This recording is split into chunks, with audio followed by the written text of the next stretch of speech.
Zubi, and we have an incredibly special guest. Not only is she part of our Founders Circle, past Miami Woman Who Rock honoree, but she's in our upcoming Book of Leaders.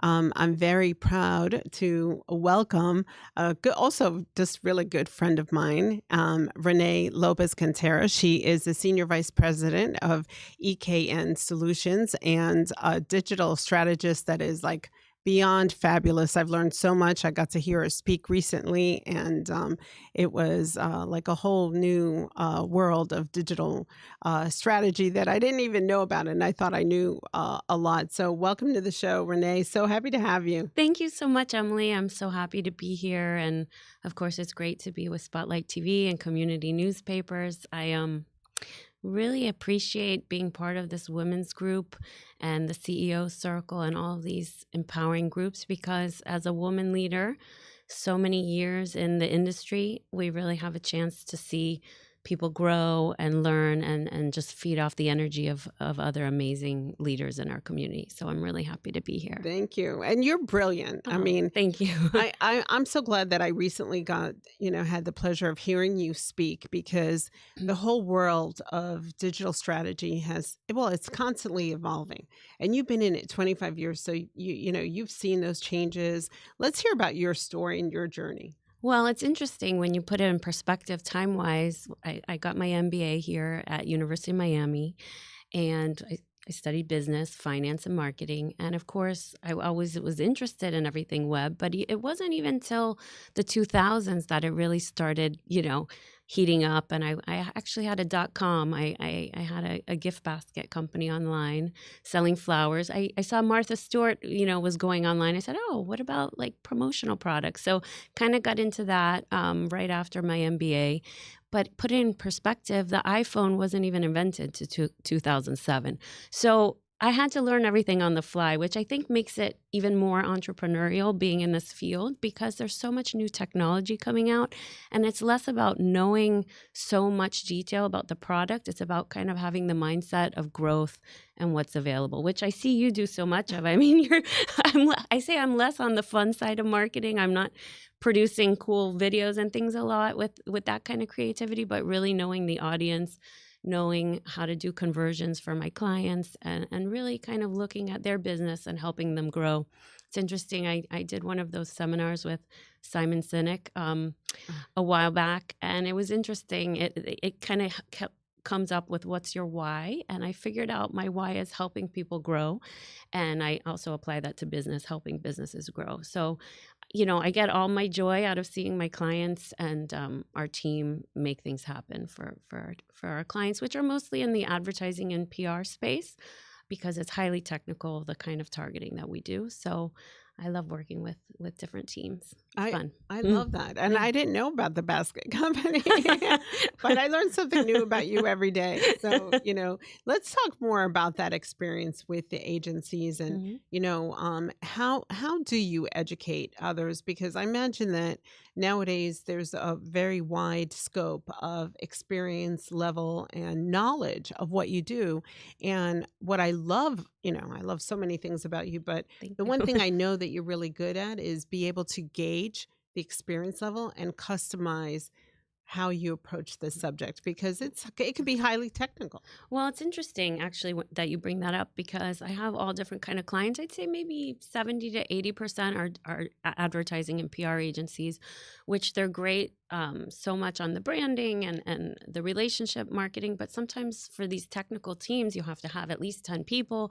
You have to have all the different licenses for, well, I don't want to get technical, but DSPs where you have all the different publishers there. You have different audiences and data there. So it gets for the revenue for these businesses, it's much easier to have a partner to kind of do that as a white label or even just transparent. But then I have other clients that are maybe like real estate developers who are savvy. They know their client. They give us all the information on who they want to reach, but they do need the strategy and the implementation piece. And then sometimes I have local nonprofits that I just do, out of a service leadership mindset because you're dealing with people, you're dealing with communities, you have events, and you have to get the word out, and you want to do it in a way that's tasteful and in a way that reaches them and sells out luncheons and does great things. So I'm happy to be part of it. Really, it's rewarding, and work is so joyful sometimes that I forget I'm working. I swear, I know that sounds ridiculous, but when the team is well oiled and things are in alignment, it really flows, and it's really successful and So that's blessed. a pretty big gamut between the nonprofit and Mhm. who would you say is your ideal client in terms of, someone who is primed to use your services? Well, I mean, the main clients that really do well are like small to medium sized PR or advertising companies that have a book of business that just really need to widen how they're reaching people or implementing some really cool things or tweaking for conversions a little bit. Maybe they're great on the content side but need a little help on how do we layer a certain audience demographic. So that I'm working now with a ton of real estate developers, like through different real estate houses, and we're selling out their buildings, so that's exciting. And then, really anyone who's owns a company or is a CMO and needs a little help boosting their profile to their client base. Mhm. Yeah, How is it managing expectations? Because yeah. the world of digital is like this, vast. And I'm sure that you have people that either have unrealistic expectations or come in expecting the world. Like, how do you manage that? What are some realistic Right. expectations or boundaries that you set in terms of, okay, this is how much growth you can expect or, manage that? Well, it's interesting. This kind of takes me back to a process. I have some friends from a women in tech group that I joined, I don't know, right before COVID. And it was even before so many great people were moving to Miami in this field. And we did like an AI exercise on, okay, what is your process? Because it's a collaborative process. First, I always ask my clients, what is it that you're trying to gain from this experience? We set the KPIs and the goals, and then I listen, right? So being part of a salesperson is actually changing the paradigm and being a good listener and kind of making sure we're on target with what they're looking for. And I listen if they say, oh, we're going to get 200 new leads this week, then that's the time to step in and just say, okay, it's a learning process. I don't necessarily try to sign a client for a full year. I say, okay, let's work on a 3-month test. I'm very transparent about the dashboard, and we have meeting check-ins, and certain businesses get far more leads. Like I love to bring up my niece's baby store, Caprolina, because it's here, Yes. it's local, it's in the Pinecrest area, and we started we started before with some retargeting and Instagram type things, but she has great content on her own.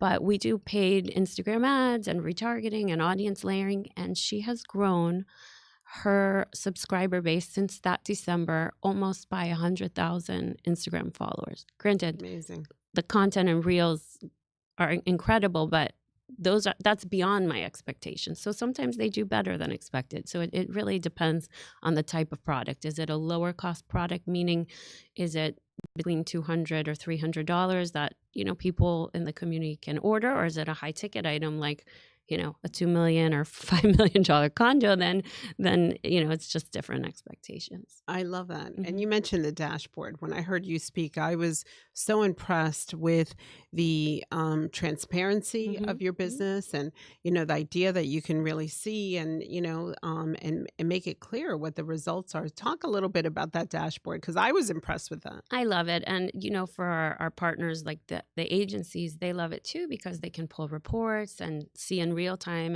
and make decisions about the creative on the fly, which is great. And also, you can see such nuanced things like audiences. We use Datarama. It was bought out by Salesforce. It's cutting edge technology that uses the machine learning and AI. So executives have a summary and they can see. I mean, imagine if you have a marketing department in house and you have, say, one or two people who specialize in marketing, maybe someone taking pictures and uploading to Instagram, writing some content. Imagine trying to look at all the reports of paid media and just try to get a handle on what's your cost per acquisition. We put everything in the dashboard. It's automated. It's almost real time, and then we could have intelligent conversations about it and make tweaks and, keep going on what's working and adjust from there. So it's great. Mhm. And it's important because, I'm a member of this community. It's about the long-term relationship. I've had some of the clients like schools or different projects for over 7 years. I've been at this company for 7 years. So that That's says a lot. amazing. That's wonderful. Yeah. What would you say has been your biggest success story, in terms of either clients or, one where you really got to see the needle move and. Well, I love any project that sells out, and especially in the real estate development space. We know real estate is so hot in Miami, but we've had projects in Mexico, we've had projects in other states, and seeing them sell out. I mean, that's incredible because then they want to use you for the next building, and it makes sense with their ROI. They can justify, okay, marketing really works, Mhm. especially when you see the conversions and it leads to a final sale for the client. Other clients that we love working with, since we're kind of the mediary Uh-huh. company, so we're not like always putting all the logos of all the clients, are some of the tourism and travel clients that we work with through other ad agencies, big cities, huge cities that we work with, whether it's in the U.S., one of the top 3 travel destinations in the U.S. We've worked with and gotten multicultural clients to go there, restaurant weeks, and it's just like incredible when each year you raise the bar, because actually raising the bar is something that I always want to share. People who know me, I don't seem like a type A. I'm not. I'm pretty laid back, but I'm all about continual improvement. And even with our team, I have an incredible team.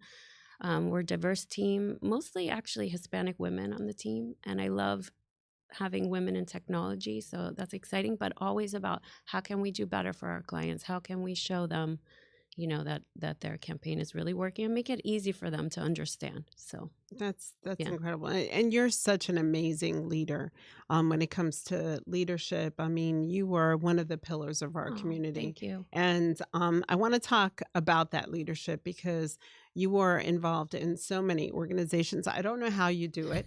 I don't know. Every time I turn around, you're, chairing another committee. Just That's how found I feel another about one. you. So let's talk about some of that, community involvement and the Mhm. ways you're giving back. Well, first of all, most of the charities that I'm involved with and community organizations are centered around family and children. As a mother myself, I have 2 young girls. One's a little older now, um, and I just think it's so important to give, especially kids, that strength that they need to survive and thrive. Because Miami's such a great place, but because of the diversity of income, we see beautiful things in our community, but kids have to be equipped to get through it. I mean, in the Miami-Dade public school system, I think almost 80% are on free or reduced lunch. So that really says something about the kids and the help that they need to get through. Life skills. I've always been a fan of life skills. So I do a lot of things with those kind of organizations. And I like to serve on the board where I can be helpful with like hands-on. Obviously, you give of your time and your treasure, but I love to help them make an impact. So, like Mindful Kids Miami is one I do a lot with on their executive board. Um, I also like to work with Big Brothers Big Sisters for some of their scholarship programs. Chapman, I was one of the chairs. And then now being part of the community, sometimes friends will just ask me to be on the committee or have a table. And sometimes it seems, wow, how am I going to do all of this? But, Uh-huh. through faith, it really happens. I'm very blessed, thank God, to have so many good friends and people in the community that lend a helping hand to make things happen. And well, that's the other thing. You always do it with such a God, faith-filled attitude. I Mhm. mean, for as long as I know you, it's all about being blessed. And, I just love your attitude Thank and you. how you approach things because you have two choices. Either, you think you can or you think you can't. And when you think you can, the world is your oyster and all the Yeah. possibilities and, it's endless. Well, I'd say it's intentional, Emily. First of all, success is a mindset. It's an abundant mindset. It's about we're going to try this, we're going to make it happen, and the more you use that muscle, whether it's with exercise, whether it's with engagement with people, whether it's with work. It's just about putting yourself out there and trying. And I don't know when exactly. It's hard to think back exactly when, but at least for a decade, I've been very faith filled, and had a chance to look inward as I've gotten a little older. My my kids are not in diapers. I have time to kind of reflect, and I've always been a deep thinker on that level, philosophical, and I'm very grateful to God for helping me to develop those spiritual gifts and give back. So I've had the honor of watching you raise your girls, and we were just talking about that before the show. So, what do you think are the biggest life lessons that you consistently every day in raising them message? well, I'm learning a lot. My older one says I'm a cool mom, so I'll take that. Oh, listen, I She's don't know if 16, I've so I'll gotten that. take that. I'll Yeah, take that. that's a pretty good. Um, and my younger one is 11. I'm constantly learning from them. They're really wise. And I remember I've read so many spiritual books, like maybe Wayne Dyer or somebody said once about how like children are closer to God. And so I've always been listening to what they're sharing. Obviously, you have to have limits and put things in perspective and guide them. But I let them kind of be their own person. And this is a beautiful story, actually, that has to do about like children and them knowing in their heart what their skills are, what they like, what they're passionate about, and each child is different. So when my older daughter was like about 2, she was in preschool and she had a few friends. One that they're like, oh, be friends. She should be friends with that girl because they're both like kind of tough girls. Okay. So that was fun. And then another nice girl whose mom was a doctor, and we had lunch one day, and we were at Nordstrom. They have those booths back in the day, and my daughter was like kind of jumping on the booth, and I, a little embarrassed because when you do circle time, she'd never want to be part of the circle. I said, "Oh, sorry, she's a little bossy," and she corrected me because she was actually related to Sheryl Sandberg, and she had the scoop before the book came out, and she said that's a leadership skill, and she set me straight right away. So since she was 2 years old, and then of course I read the book about, when they play soccer and they kick or what, you have to have guidelines and guardrails, but to kind of let them be who they want to be and not make them like a mold of what I think they should be, or different hobbies. My older one likes sports, my younger one likes the arts. It's really about empowering them and giving them the Mhm. freedom to choose what they like to do with having responsibility. And I have to say it's been working great. Thank God I have my husband there. He gets the discipline going. I'm not the best disciplinarian. Good cop, bad cop. Yeah, Yeah. we have the teamwork going, but I'm blessed. They're great kids. So We both had the pleasure of hearing Susan Ford Collins. oh yes. And what you're saying reminds me so much about one of the things that she said in children, one of her books that children are watching, Oh, and how as parents, how we co-sign dreams.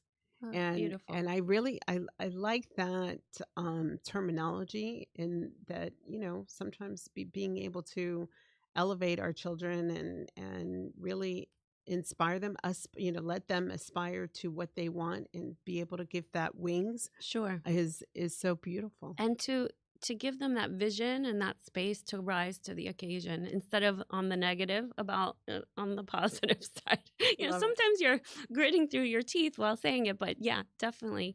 And Susan Ford Collins is incredible. She really has made an impact on me, and actually um, I've met with her again afterwards, and I'm really interested in a lot of the things she's doing in the educational space and motivational space. It's really, really empowering. And you mentioned the word wings, which I find incredibly powerful because I have an aunt that's also a role model for me, and she wrote a book called Roots and Wings, and it's about the leadership lessons she learned in motherhood that she took to the boardroom.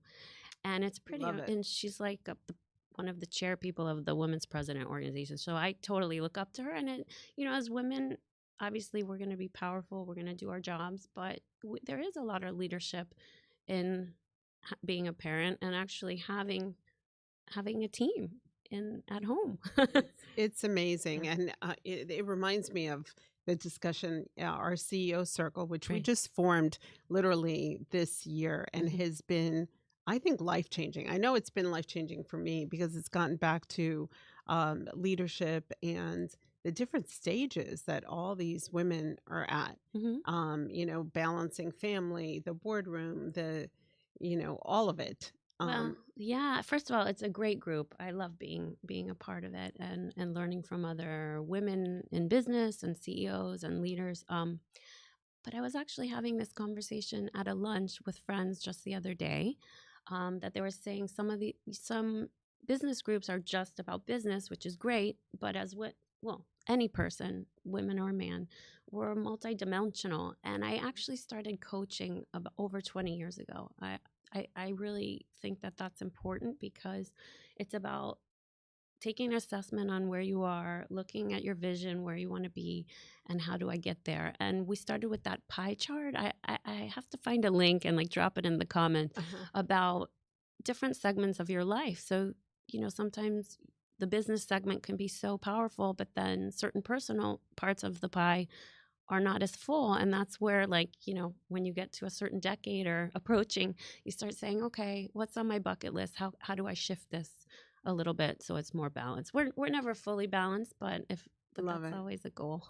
Well, when I Mhm. speaking of Susan Ford Collins, we were talking about being what stage of life you're Right. in, and we were talking about being in the legacy stage of life or being, different, and she broke it out really nicely. And I thought to myself, I am definitely in that stage where I'm nowhere near done. I mean, I might be getting up there, but I still have so much more to give.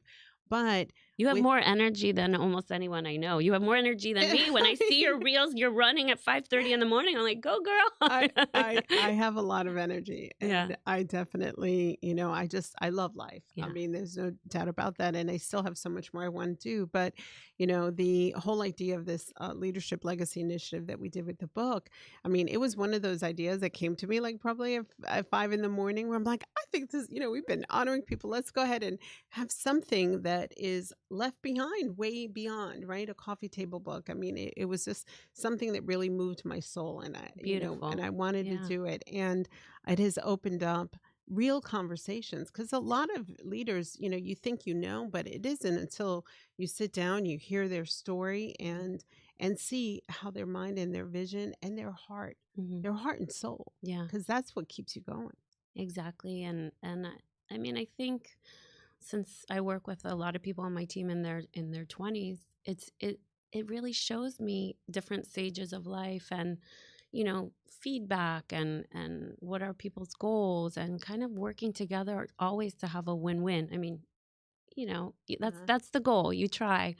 And I think it's great to work on things that are like, they always say on your deathbed, you're not going to say, I should have worked one more day, right? I mean, obviously, you give it your all wherever you are, but just taking time to enjoy certain aspects of life or give yourself time to do some hobbies. So I have to give a shout out, well, a thank you to. I train with one of my best friends. I work out with her almost every single morning, at Mhm. least the weekdays from 8 to 9, and then I'm ready for work. But meanwhile, those ideas, they come at the craziest times. I feel sometimes Right. for my team, I feel badly. Like like 8 in the morning, I'm Skyping them. And what about this? And what, Uh-huh. because that's when our juices are flowing. It's not always when you're at a desk or in that meeting. So I think it's important to shake it up and kind of see how you could synergize different parts of your life, business versus personal, and those connections, and make those synapses, fire off Well, something I always creative. see you. You climbed what, Kilimanjaro? No, I mean, you've always kept things interesting, and it does start with exercise. And I think exercise and having a health routine is really important. What advice would you give to your younger self? You know what? It's interesting because part of my spiritual journey has been looking back on my younger self with love and support and kindness. I think my younger self was a lot of fun before I was married, type of thing. And I think I was just looking for fulfillment, but we have to try all sometimes not the wrong things, but different paths that aren't necessarily there to serve us. And then, of course, through maturity, you realize, and for me, a lot of faith, that maybe that was my path. So it's like, would I change anything? Not necessarily, because I don't know if the stark contrast between my 20-year-old self and my now self would be quite as stark. I mean, my good friends, they know me. They say I have the same spirit. I'm still fun loving, Uh-huh. but much more grounded and serious, and that's because of life experience. That's just the decades, how it does you. Yeah, well, you're filled with light Thank and love. you. Thank you. So, we're at the point in the show where we want to give you a chance to give your 30-second commercial. Mhm, If someone wants to work with you, mhm. with your business, or has some digital strategy they need to work on, and they're listening, how do they reach you? Well, I would say the best way to reach me is to reach out on LinkedIn. Just send me a message. I usually look and we'll connect there, and you'll have my information, Renee Lopez-Cantera. I'm the Senior VP of Sales and Marketing at EKN. And usually, depending on what they want to do, we'll meet for coffee. We'll keep it informal.